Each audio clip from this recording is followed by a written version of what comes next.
వీళ్ళు దాన్ని అనుమానం సృష్టించడానికి అదేదో ఉంది కదా, కొండ మీద గోల ఏంటి అదేదో కులపాల రహస్యం అట్లాగే ఏదో ఒకటి అల్లడం వీళ్ళకి అలవాటే. ఈ సహసిద్ధంగా ఓ పార్టీ కార్యకర్తలు కట్టర్ కార్యకర్తలు భావించేటటువంటి దాన్నే వార్తలుగా రాస్తారు. వీళ్ళు ఏం వార్తలు రాయరు అసలు. ఎప్పుడు వీళ్ళు పొరపాటు కూడా జర్నలిజం చేయరు.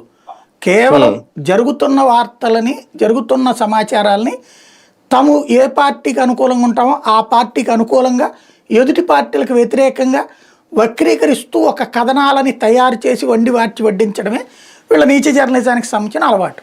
అందులో భాగంగా రాయడం తప్పించి మరేమీ ఉండదు. ప్లస్ పోలీసులకు కూడా ఇట్లాగ ఎఫ్ఐఆర్ తయారు చేసుకోండి, ఇట్లా వాదించండి కోర్టులో అని చెప్పి సలహాలు ఇవ్వడం అనమాట. ఇది అందులో అంత మించి ఏం లేదు. అంటే ఒకటి సార్, రాజకేశ్ రెడ్డి గురించి ఫస్ట్ లోనే వచ్చిన అంశం అక్కడ ఎక్కడ బేగంపేట దగ్గర ఎక్కడో ఆయన వెంచర్ వేశారు అది దాన్ని. ఇప్పుడు వీళ్ళు చెప్తున్నది కూడా ఓకే, దీనికి ఈ శ్రవణ్ రావుకి లింక్ పెట్టారా లేదా అంటే అది ఆ మొత్తం చదివితే ఎక్కడ లింక్ అయితే కనబడలేదు. కానీ 150 కోట్లు పెట్టి ఒక 90 ఎకరాలు ఎంతో కొనుగోలు చేశారు తెలంగాణలో స్థిరాస్తులు అనేది వీళ్ళు లింక్ పెడుతున్నారు. అంటే తెలంగాణ సపోర్ట్ నిజంగా ఉందా? అంటే ఈ డబ్బులను అక్కడ ఆస్తులుగా మార్చే విషయంలో బీఆర్ఎస్ సపోర్ట్ అప్పుడు ఏమన్నా తీసుకున్నారా అనేదా వీళ్ళ ఉద్దేశం? రాజకేశ్ రెడ్డి ఇంత ముందేదో రైల్వే స్టేషన్లో కుబేరా సినిమాలో ధనుష్ లాగా అడుక్కుంటుంటే తీసుకొచ్చి చేసిందేం కాదు కదా.